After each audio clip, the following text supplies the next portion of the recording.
was bullied as a child by people he considered friends. The imprint of that effect translated him into what he didn't think possible, and how what he had gone through connected to discovering his life's assignment today. From being fearful of people to his defense mechanism and what he is today, a karate expert and a fashionista. My guest for today is Olympio Romeldo Onam. You know how to fist and the speed and targets at which you do. But if you do it today and come and do it next year, you end up going and twist your hand. Exactly. So repetition works. Repetition in sports helps with the brain and also muscle memory.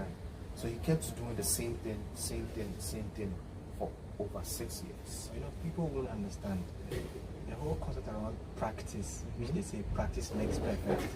You understand this whole concept around practice because somebody will learn something and wants to get it today. And then just today, they want to learn everything like right now. And just right now, want to be able to do it perfect. And at the end of the day, they don't even find themselves continually practicing. Exactly. And then they want to come later and feel like, oh, okay, I can do this again. It doesn't work. You know, people confuse themselves. We have people who are naturals. And you can't beat it. When someone is, let's say swimming, first day of someone swimming, and you teach the person, let's say, floating, and the person is already moving. You should know this person, you wouldn't stress. Within a month, you are done with the person. Go train on your own. But we have people that, look, it takes time. It's like a snail moving. It wants to get there. It would have to take its time before, but it would eventually get there. We have these two kinds of people. And we have people who like to rush things. They'll rush through the thing and come back. Exactly, because they didn't take their time to learn the process. So it's basically a useless course. Absolutely. So I feel repetition, but then you repeat it in a way they know it's having an effect. Absolutely. So you on the other side, so even if you are repeating, must be accurate. Exactly, and you can be doing the accurate thing, but whoever you're teaching might be doing something else. Absolutely. And emotion-wise, the person will feel he's doing the same thing all the time. You try doing it, you wouldn't get it because your state of mind, you want to learn something else. So it's like you're jeopardizing everything. You're contradicting the whole thing. And you end up messing up the right form. So this man actually had to take us through the right means. And he didn't care if you get angry. This how it is. And this I'm going to make you a good fighter. And lo and behold, we went for the black belts. We passed. The three guys. Tell me the difference between. So you actually start with white belt. White. And then tell me the difference between yellow. So white, yellow. Exactly. So the belt is basically your level of expertise. Okay. So a trainer assesses you after 3 to 4 months. It depends on the trainer. A trainer can stress you out for a whole year. Based on his reasons. Sometimes they assess you and they might end up promoting where you're not supposed to be. And so it's more like from white to yellow, they have their syllables. Yellow to orange, you have able to cover exactly. But if you're not too good within yellow to orange, we have yellow 1 and yellow 2. So they keep you up a bit for you to polish up. So from orange, now orange is where you're entering the senior most. White, yellow, and orange. So these are the 3 basic steps. You need to perfect what you're supposed to perfect. Now from orange to green, it's more like you're moving from JHS to SS. So it means your basics must be good. So now from green, now this is where it becomes really tough. Even though from white to orange is tough, but green to purple, now it means you're going to be a bit advanced. And when you get to purple, you stay a whole year in purple 1, purple 2. So now from purple, you move to brown. Now brown belt is like you're a black belt, but you have to justify it for like 2 years running. Defending. Exactly, defending. You go through your basic, your mental, your state of mind, your emotions. You have to work on all this. So you go through brown 1, 2, and 3. So when you're done with 3, now you're going to be assessed for black. Once they know you're going for black, it means they know your basics are good. They know the way you think is okay. So it means for your black belt, it should be okay for you. That your forms must be good. Your cutters are basically the combination of movements and attacks. So they put it. So it means it has to be good. You have the bonkai aspect. you do that one, Kihon, Komite, you do all this one. When you mess up around the kata, that's a side where there's no mercy. They will fail you because it's like you're writing an essay. Okay. They've given you true and pour. Come and pour the same thing. Okay. If you miss a point, they repeat you. I see. So that's like one of the crucial points. So being a black belt basically is not like you're on top of the world. Yeah. Because being a black belt is like a white belt in a black belt family. Okay, so you mean that before you attend the black belt, that's where you go through the test that if you mess up, they can fail you. Yeah, they can fail. And they can even fail you within the white, yellow, within your normal grades. They can fail you. Okay. Because the kata is like kata and Kihon Kumite. Okay. And your basic forms. Yeah. These three must be good, or else you'll end up failing you all the time. Because when your basics for Kihons are not good, your kata wouldn't be good. Yeah. Not to even talk about your Kihon Kumite. Yeah. Because it's like, it's a chain. So when these three are not good, the Kumite, which is the fight aspect, is going to be bad. Yeah. So it means you have to, it's a channel. One has to be good, it connects to the other, it connects. Right. So that's how it goes up. So when you get to black, now that's where the real stress starts from. Because you have from black level 1 to level 9 or level 10. So the black, even the black, you just don't just get the black.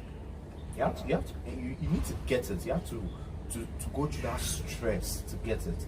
Now when you get to black, you're now going to fight for black 2, black 3. And this black I'm talking about is like, if I'm almost 40 years. Yeah, it's a lifetime training. So that's what karate is about. And true. So good. So based on that, school. It's a whole school. It's a whole it's a philosophy. Yeah. So you learn from it and you apply it to your basic life. Because if I'm able to be patient to want to get a black belt, I can be patient with someone who is going to bully me. Because bullies don't have patience. You remember I mentioned that I used to be angry during my time where I was also bullied. Yeah. I used to be angry, and that was the reason I get beaten easily. Yeah. And learning that whenever there was a fight, I try my best to be more calm, not in an angered manner, so that I'll be able to, in a way, retaliate well. Because I remember I had a fight with some guys some years ago, and I started learning some few karate techniques, how to fist and how to do those things. And I remember I was as calm as in anything, and I remember the guy was a little tough, but I ended up beating the guy than he did to me, which was really a good thing. So this whole thing teaches you mental strength, exactly, and then discipline, and how it's karate helps you to harness energy. It gives you this comportment, like you just sit, analyze, and you know your way around. Okay, so energy in which regard? Energy, against the one who's against you. It's energy in natural, like in nature, like it's just energy. You have that positive energy. Okay, you get it, because you go through, I don't know. I wish someone would go through the same thing, go through karate and get to a black belt.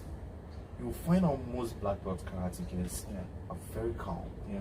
And they always walk away from situations that will end up in violence. So you mean the best solution to avoid, the best solution to violence is actually to walk away from it? Is to walk away. But with me, as much as I hate bullies, you know what? I wouldn't wait for you to bully me. Yeah. Oh, no, I'll put you in the spot because I've had that in my life and I didn't like it. Yeah. And as much as I see you bullying someone else, I feel like, you're stronger, you're bigger. That person there has no idea of what you're doing. So it's best to stop the person, because bullying in the long run, and trust me, it ended up, I don't know if you heard of this story. A young girl, age was it 15 or 17 years, killed herself because she was bullied on social media.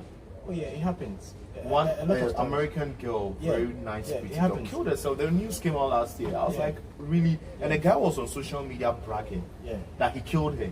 So they could, and I was like, so the law knows about this, and they couldn't do anything about it. A lot of these things happen where people are bullied, and those who are really like extremely timid, they end up committing suicide. Exactly. And these are people who can talk to the people that they are close with. And the people that end up bullying them have so much power in their words. If you tell this person, I'll kill you. Yo, you know what?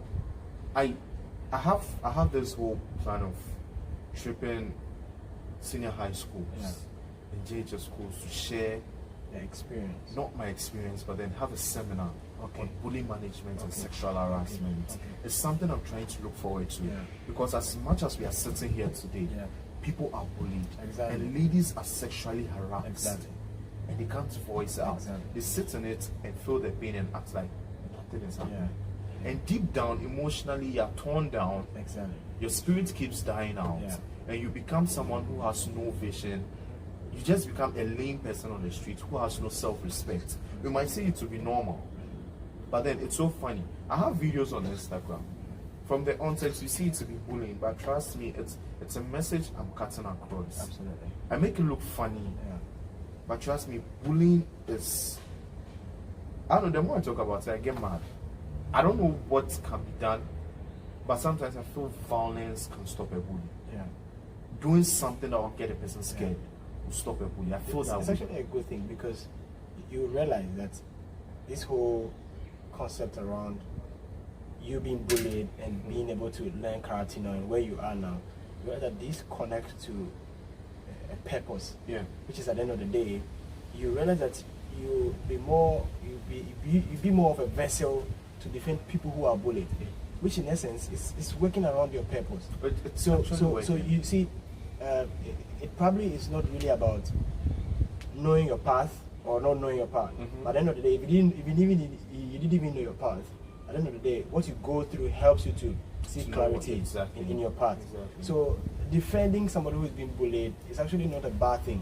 It's actually a good thing, because at the end of the day, the effect and the imprint is more than what they're actually getting. And you realize from what you're saying that it's not only physical bullying, but it's the attack is more emotional. You know,